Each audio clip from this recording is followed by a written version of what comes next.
Fine student, तो आज class में हम लोग बहुत ही इंपॉर्टेंट एडिटोरियल पढ़ेंगे इकोनॉमिक्स से संबंधित। और इसमें हम लोग समझेंगे कि WPI क्या होता है, PPI क्या होता है, और अभी ये 18 मेंबर जो कमेटी बना है इसको क्या जिम्मेदारी दिया गया है और क्यों जिम्मेदारी दिया गया है, और WPI में क्या कमी है कि हम PPI के लिए डिमांड कर रहे हैं कि प्रोड्यूसर प्राइस इंडेक्स होना चाहिए, क्योंकि WPI एक होल पिक्चर नहीं दे पाता है। समझ गए? तो यहाँ पे देखो GS पेपर 3 इकोनॉमिक डेवलपमेंट, तो एडिटोरियल का हेडिंग पढ़ोगे बच्चे लोग तो क्या लिखा गया है, 18 member committee to look at the much desired shift from WPI to PPI। तो देखते हैं, और before entering into the editorial कुछ हम लोग इसका देखते हैं पॉइंट्स जो कि बहुत ही इंपॉर्टेंट है बैकग्राउंड के रूप में। देखो बच्चे लोग, हम लोग जानते हैं कि ये सब बहुत ही इंपॉर्टेंट पैरामीटर्स हैं इकोनॉमी को देखने के लिए। किसी भी कंट्री का इकोनॉमी को देखने के लिए चाहे CPI हो चाहे WPI हो, एक इम्पॉर्टेंट पैरामीटर्स है ये। जहाँ तक सवाल है CPI का, कंज्यूमर प्राइस इंडेक्स, तो ये एक बहुत ही इंपॉर्टेंट पैरामीटर है रिजर्व बैंक ऑफ इंडिया के लिए भी। और उसी के बेसिस पे रिजर्व बैंक ऑफ इंडिया क्या करती है, अपना रेपो रेट बढ़ाती है या फिर घटाती है, तो CPI को कंसीडर करती है। करेक्ट? हम जानते हैं कि CPI में जो फूड और बेवरेज का जो परसेंटेज है वो लगभग 46% है। कितना है? 46% है। और इसलिए देखते हैं कि कभी भी फूड और बेवरेज का दाम बढ़ता है तो CPI ऑटोमेटिकली बढ़ जाता है। क्यों? क्योंकि 46% वेटेज है उसमें। अब आते हैं जो विषय है WPI का। तो देखोगे बच्चे लोग, WPI में बहुत सारा डिस्क्रिपेंसी है, यानी कि बहुत सारा एरर है। एरर किस सेंस से? क्योंकि जो वेटेज है इसका, यदि देखोगे यहाँ पे तो कुछ प्राइमरी आइटम्स है उसमें, ठीक है, कुछ मैन्युफैक्चरिंग है और भी बहुत सारा है। यदि हर कैटेगरी से जो फूड और बेवरेज है उसको निकाला जाए तो लगभग जानते हो कि 24% WPI में फूड और बेवरेज का जो परसेंटेज बनता है, वेटेज बनता है, वो 24% बनता है। तो इसलिए एक साल UPSC प्रीलिम्स में ये भी सवाल पूछा गया था कि फूड का जो कंपोनेंट्स है CPI का, उसके कंपेयर में WPI में हाफ होता है। कन्वर्सली भी बोल सकते हो कि WPI में जितना फूड और बेवरेज का वेटेज है उसका डबल तुम्हारा CPI में होता है। ठीक है, नंबर 1। दूसरी बात ये है विद्यार्थी लोग कि WPI में जो मैन्युफैक्चर्ड आइटम्स है उसका जो परसेंटेज है वो 64% है। कितना है? 64% है। और उसमें अच्छा खासा वेटेज दिया गया कि जो बाहर से कोई भी सामान आता है, इंपोर्टेड आइटम्स जैसे सीमेंट हो गया, जैसे स्टील हो गया, तो अच्छा खासा वेटेज दिया गया है WPI में उसका। तो कहने का मतलब क्या कि मान लो कि बाहर से ही कोई सामान आ रहा है और जो महंगा है, यानी कि इंपोर्टेड इन्फ्लेशन है, तो जाहिर सी बात है WPI बढ़ जाएगा।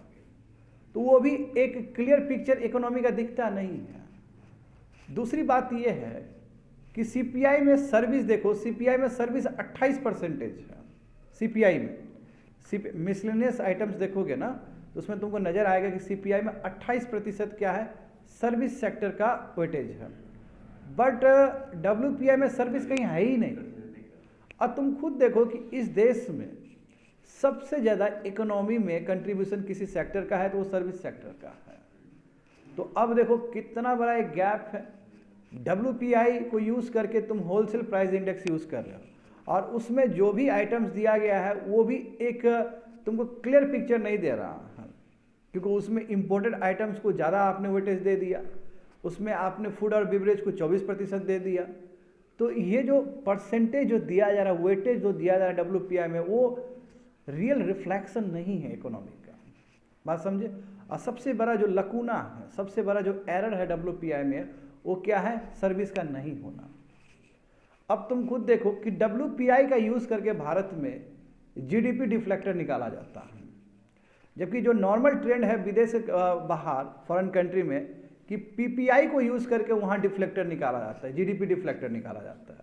बट इंडिया में क्या है कि हम लोग अभी तक WPI को as a proxy of PPI के रूप में यूज़ कर रहे हैं। कहोगे कि सर क्या ये GDP डिफ्लेक्टर क्या होता है? तो उसके लिए समझो कि जो भारत में जो जीडीपी निकलता है वो नॉमिनल जीडीपी निकलता है।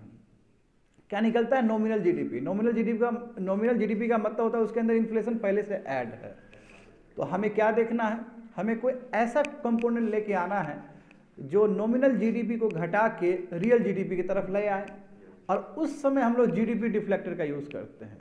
तो जीडीपी डिफ्लेक्टर का यूज़ करके नॉमिनल जीडीपी को घटा के हम रियल जीडीपी में आते हैं। तो दूसरे सेंस से कहा जाए तो जीडीपी डिफ्लेक्टर क्या है कि ओवरऑल इन्फ्लेशन का एक इंडिकेटर है वो, ओवरऑल इन्फ्लेशन का। क्योंकि सीपीआई तो हम जानते हैं कि वो उसमें ज़्यादा फूड और बिवरेज है, मगर डब्ल्यूपीआई का एक ओवरऑल इन्फ्लेशन जो इकोनॉमी में हो रहा है। मगर सबसे बड़ा सवाल ये है कि जो अभी तक हम लोग डब्ल्यूपीआई को यूज़ करके जीडीपी डिफ्लेक्टर निकाल रहे हैं और ये बोल रहे हैं कि नॉमिनल जीडीपी से अब ये रियल जीडीपी ये हो गया, तो रियल जीडीपी क्या सच में ही रियल है? सवाल ये है। क्योंकि डब्ल्यूपीआई तो अपने आप में बहुत सारा डिस्क्रिपेंसी है, उसके अंदर सर्विस तो है ही नहीं, और कुछ कुछ जो आइटम्स है वो भी आइटम्स का जो वेटेज है वो भी गलत है, जो कि अभी का कंजम्पशन एक्सपेंडिचर को पूरी तरीके से रिफ्लेक्ट नहीं करता। तो इसलिए जो फॉरेन कंट्री में जो व्यवस्था है, जो विदेश में जो व्यवस्था है कि पीपीआई को यूज़ किया जाता है, देखो अब पीपीआई और डब्ल्यूपीआई में ज़मीन आसमान का अंतर है। कैसे? डब्ल्यूपीआई देखोगे तो डब्ल्यूपीआई में क्या है कि होलसेल प्राइस पे कितना बेचा जा रहा है, बल्क में कितना बेचा जा रहा है, और उसमें भी क्या है कि कोई पर्टिकुलर आइटम्स, सब आइटम्स नहीं है, कोई पर्टिकुलर आइटम्स है जो कि तुम्हारा उसके वेटेज में दिया गया है। मगर जो पीपीआई जो होता है, पीपीआई क्या है तुम्हारा कि हर प्रोड्यूसर लेवल पे, जो फॉरेन कंट्री में जो प्रैक्टिस होता है, हर प्रोड्यूसर लेवल पे कितना चीज़ प्रोड्यूस हुआ, तो वहाँ पे हम लोग इंडिविजुअल आइटम्स को भी कंसिडर करते हैं। मैं इंडिया में डब्ल्यूपीआई में ऐसा कंसिडरेशन नहीं हो रहा होता है। सबसे बड़ा एक डिफरेंस, समझे, सबसे बड़ा डिफरेंस है ये। और दूसरी बात है कि जब पीपीआई जब निकालते हैं तो वहाँ पे डबल डिफ्लेशन भी कंसिडर किया जाता है। डबल डिफ्लेशन का मतलब क्या है कि पहले के साल में कितना प्रोड्यूस हुआ और अभी कितना प्रोड्यूस हुआ। लेट से पहले 100 प्रोड्यूस हुआ था आइटम्स और इस बार प्रोड्यूस हुआ 105, ठीक है। तो ये प्रोड्यूस हुआ, ये आउटपुट हुआ। लेट से पहले इनपुट गया था 30 और अभी आया तुम्हारा 35, तो कितना 5 का गैप हुआ ना। तो हम ये जो गैप है यानी कि 30 से 35 हुआ या 100 से 105 हुआ, ठीक है, तो ये जो गैप है उस गैप को भी कंसिडर करते हैं। यानी कहने का मतलब ये हुआ विद्यार्थी लोग दूसरे टर्म्स में कि पीपीआई में डिफ्लेशन का भी बड़ा ख्याल रखा जाता है, दोनों ही इनपुट लेवल पे भी और आउटपुट लेवल पे भी। इसलिए जो वहाँ से आंकड़ा निकलता है वो बहुत ही रियलिस्टिक होता है, मगर डब्ल्यूपीआई में ऐसा कुछ नहीं है। तो इसलिए अब भारत सरकार ने ये फैसला लिया है कि 18 मेंबर का कमेटी बना और 18 मेंबर कमेटी को 18 मंथ दिया गया और उसको बोला गया कि किसी तरह आप एक काम करिए, क्या पॉसिबल है जो डब्ल्यूपीआई अभी चल रहा है भारत में उसको पीपीआई की तरफ शिफ्ट करें।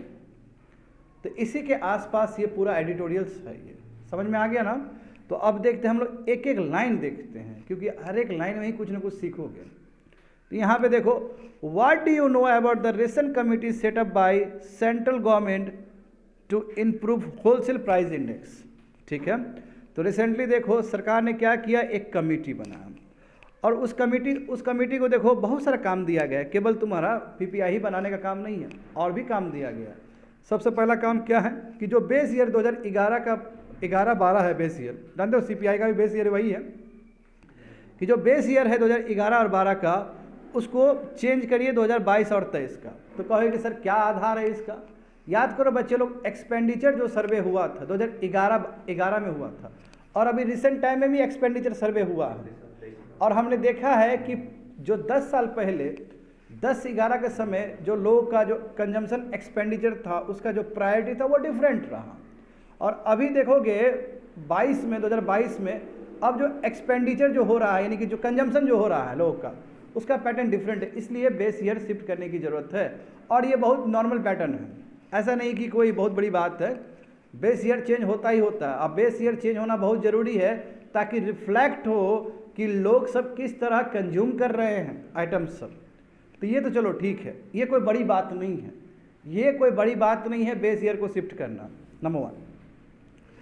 और ये भी मैंडेट दिया गया है इस 18 मेंबर कमेटी को कि किसी तरह आप पीपीआई कोशिश करिए कि जो अभी डब्ल्यूपीआई चल रहा है किसी तरह पीपीआई की तरफ जाए, क्योंकि PPI gives you the real picture of economy. समझ गए ना। और इसके लिए 18 मेंबर्स है इस कमेटी में, और 18 मंथ दिया गया कि आप रिकमेंडेशन को सौंपिए, सबमिट करिए। हाँ बच्चे लोग, ऐसा नहीं कि सरकार ने पहले प्रयास नहीं किया। सरकार ने 7 साल पहले भी, 7 ईयर्स पहले भी कह सकते हो, 2016 के आसपास भी, 2016-17 के आसपास भी सरकार ने एक कमेटी बनाया था, जिस कमेटी को कहते हैं गोल्डर कमेटी, और उस गोल्डर कमेटी ने रिकमेंडेशन भी सौंपा। मैं उस रिकमेंडेशन का क्या हुआ, कहाँ है, तो इसके बारे में सरकार ने कुछ बोला नहीं है। हो सकता है कि कुछ कमेटी में पसंद नहीं आया हो कोई चीज़। तो गोल्डर कमेटी पहले भी बना था इससे संबंधित, और 26 मेंबर थे उसके अंदर, बट स्टिल अब एक फ्रेश कमेटी बनेगा, और फ्रेश कमेटी को 18 मंथ का समय दिया गया है। समझ गए। तो क्या क्या मैंडेट दिया गया कि बेस ईयर चेंज करिए, राइट फ्रॉम 2011, 12 टू 2022 और 23, नंबर 1। और दूसरा क्या, किसी तरह मैकेनिज्म डिवाइस करिए कि WPI PPI में कन्वर्ट हो सके, जबकि ये सिंपल टास्क नहीं है, ये बहुत ही हार्ड टास्क है ये, क्योंकि मैं थोड़ी देर में बताऊंगा क्यों इतना डिफिकल्ट है भारत में PPI की तरफ जाना। आगे देखते हैं, India does not have producer price index. हमारे पास तो प्रोड्यूसर प्राइस इंडेक्स है ही नहीं। अभी तक हम लोग WPI का ही यूज़ कर रहे हैं, और WPI में क्या क्या डिस्क्रिपेंसी है तो मैंने at the beginning of the class मैंने बता दिया है ये चीज़, करेक्ट। तो यहाँ पे देखो, जो हमारा NSO है वो इंटरनेशनल स्टैंडर्ड को फॉलो नहीं करता, हम समझे। और हमारे पास कोई PPI नहीं है, प्रोड्यूसर प्राइस इंडेक्स नहीं है कि हम नॉमिनल GDP से रियल GDP निकाल सके। तो इसलिए हम लोग उसका जो प्रॉक्सी है, प्रॉक्सी क्या, हम WPI को ही प्रॉक्सी मानते हैं PPI के रूप में, और WPI को ही यूज़ करके हम लोग क्या करते हैं, नॉमिनल GDP से रियल GDP निकाल रहे होते हैं। समझ गए ना। हाँ, तो इंडिया वही बोला कि India does not have a PPI, India के पास PPI नहीं है। और NSO क्या करती है, NSO proxies the PPI with the wholesale price index. समझ गए ना। तो WPI को ही एज अ प्रॉक्सी के रूप में, PPI के प्रॉक्सी के रूप में यूज़ करती है NSO रियल GDP निकालने में। अब देखो, अब यहाँ पे PPI देखो कितना इंपॉर्टेंट है। PPI इसलिए इंपॉर्टेंट है कि देखो, the average change over a time in the prices domestic producer receive for their output, यानी कि प्रोड्यूसर लेवल पे क्या क्या चेंजेस आ रहा है। अब देखो, होलसेल प्राइस बोलते हैं तो एक ही बार बल्क में बात करते हैं, फर्स्ट लेवल पे। फर्स्ट लेवल होलसेल मतलब क्या होता है, होलसेल और रिटेलर में अंतर है ना जी। रिटेलर आप खरीद सकते हो, पहले बल्क में गिरता है होलसेलर। मगर प्रोड्यूसर क्या कि एक एक कंपनी जहाँ जहाँ प्रोड्यूस हो रहा वहाँ वहाँ बात होगा कि पहले 100 आइटम्स था तो अब कितना आइटम्स हुआ, तो वो होल पिक्चर देगा आपको। वही बोला कि over the period of time देखा जाता है कि कितना प्रोड्यूस हुआ, प्रोड्यूसर लेवल पर कितना आउटपुट प्रोड्यूस हुआ, समझे। हाँ, इसे क्या है तुम्हारा, तो इससे हमें पता चलता है कि रियल इन्फ्लेशन हुआ क्या, रियल में इन्फ्लेशन क्या हो। मगर हम जानते हैं कि WPI में ऐसा नहीं है। WPI में हम लोग एक ही बार होल कंसिडर करते हैं। हाँ, जैसे मान लो कोई कंपनी स्टील कंपनी है तो टोटल स्टील कितना बना, हम ये नहीं देख रहे हैं कि कौन सा कंपनी कितना बनाया, एक प्रोड्यूसर लेवल पर नहीं देख रहे, हम लोग होलसेल लेवल पर देख रहे हैं। That is the big difference, और उसी की वजह से हमको रियल पिक्चर नज़र नहीं आ पा रहा।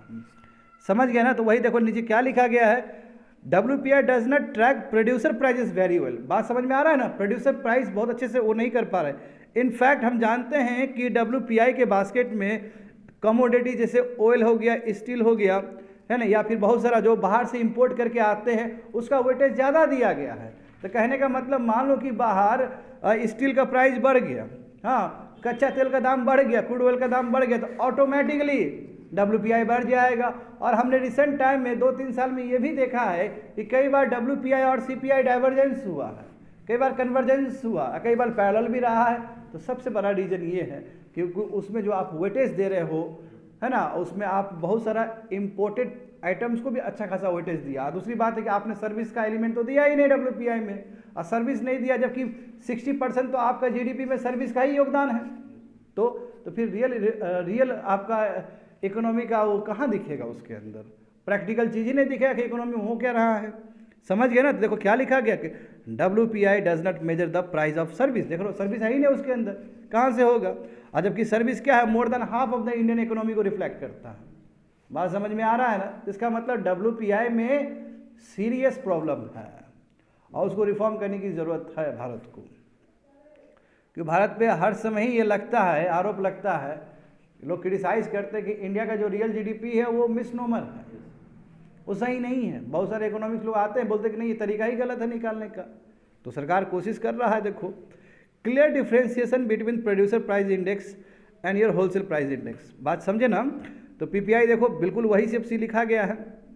पीपीआई वही करता है तुम्हारा कि जो भी प्रोड्यूसर लेवल पे जो आउटपुट प्रोड्यूस हुआ है तो हर प्रोड्यूसर को कंसिडर करेगा, समझ गए ना। हाँ, उसमें सर्विस भी होंगे क्योंकि सर्विस भी बहुत इंपॉर्टेंट रिफ्लेक्शन है। अब जबकि WPI क्या करता है, तुम्हारा बास्केट ऑफ गुड्स पे काम करता है कि कुछ आइटम्स जो वेटेज दिए हैं WPI में उस पर क्या चेंजेस आया है, तो वो तो रियल रिफ्लेक्शन होगा ही नहीं। और जबकि PPI क्या करता है, average price change received by the producer, समझ गए ना। टू मेजर एडवांटेज PPI के पास क्या है कि मल्टीपल काउंटिंग इसको नहीं, ये मल्टीपल काउंटिंग को कंसिडर नहीं करता है। मल्टीपल काउंटिंग कंसिडर नहीं करने का मतलब क्या है, इसका मतलब ये है बच्चे लोग कि ये लोग ना डबल डिफ्लेशन का सहारा लेता है। डबल डिफ्लेशन का सहारा लेने का मतलब क्या है कि जो इन्फ्लेशन आया इनपुट लेवल पे और जो इन्फ्लेशन आया आउटपुट लेवल पे उसको घटा दिया जाता है ताकि वो रियल पिक्चर दिख सके, समझे। वही चीज़ यहाँ पे लिखा गया है, बात समझो। And it is the difference between a broad approach to price change and focused one, above all it provides a better. इसलिए PPI एक सुंदर तरीका है जो रियल में आपको GDP डिफ्लेक्टर बताएगा। और यदि रियल में आपका GDP डिफ्लेक्टर निकल गया तो आपको रियल GDP निकालने में कोई ज़्यादा टाइम नहीं लगेगा, रियल GDP आपको रियल में ही मिलेगा वो चीज़। आगे देख सकते हो कि जो G20 कंट्रीज है उसमें अधिक कंट्री जो है वो डबल डिफ्लेशन का यूज़ करता है, वही जो बोल रहे थे, डबल डिफ्लेशन यूज़ करके वो रियल GVA निकालता है, समझा। GVA मतलब जानते हो ना, ग्रॉस वैल्यू एडेड। पहले 100 आइटम्स बनाए, क्योंकि यहाँ पे हम लोग प्राइस का बात नहीं करेंगे, यहाँ पे बात करेंगे हम प्रोडक्शन का। GVA का मतलब प्रोडक्शन ही ना होता है जी। ग्रॉस वैल्यू एडेड, पहले 100 पीस बना तो अभी कितना बना है, एक साल पहले 100 पीस बना, लेट से अभी 105 बना, ठीक है। ये आउटपुट हो गया, ये आउटपुट ना बना जी। लेट से इनपुट हमने 30 दिया था पहले, तो अभी इस साल हम कितना दे रहे हैं, 35 दे रहे हैं। तो आपको उसमें भी इन्फ्लेशन कंसिडर करना है, आउटपुट में भी, और इनपुट में भी कंसिडर करना है, फिर घटाना है। तो इस that is called double deflation. देखो वही बोला गया कि अधिकतर जो G20 कंट्रीज है वो रियल ग्रॉस वैल्यू एडेड को है ना कैलकुलेट करता है मैन्युफैक्चरिंग सेक्टर में, और जो मेथोलॉजी है, जो तरीका है वो क्या है, डबल डिफ्लेशन है। तो इस डबल डिफ्लेशन में क्या होता है कि जो नॉमिनल आउटपुट है, ठीक है, जो नॉमिनल आउटपुट है उसको डिफ्लेक्ट किया जाता है आउटपुट डिफ्लेक्टर से, बिल्कुल वही बोल रहे हैं। और जो इनपुट है उसको तुम्हारा सेपरेट इनपुट डिफ्लेक्टर से रिमूव किया जाता है, माइनस किया जाता है, समझ गए ना। और जो पिक्चर आएगा तुम्हारा उससे, तो ये पिक्चर तुम्हारा क्या, रियल GVA आएगा, और रियल GVA आ गया तो रियल GDP आ जाएगा, समझ गए। तो ये तरीका बहुत ही सुंदर तरीका है।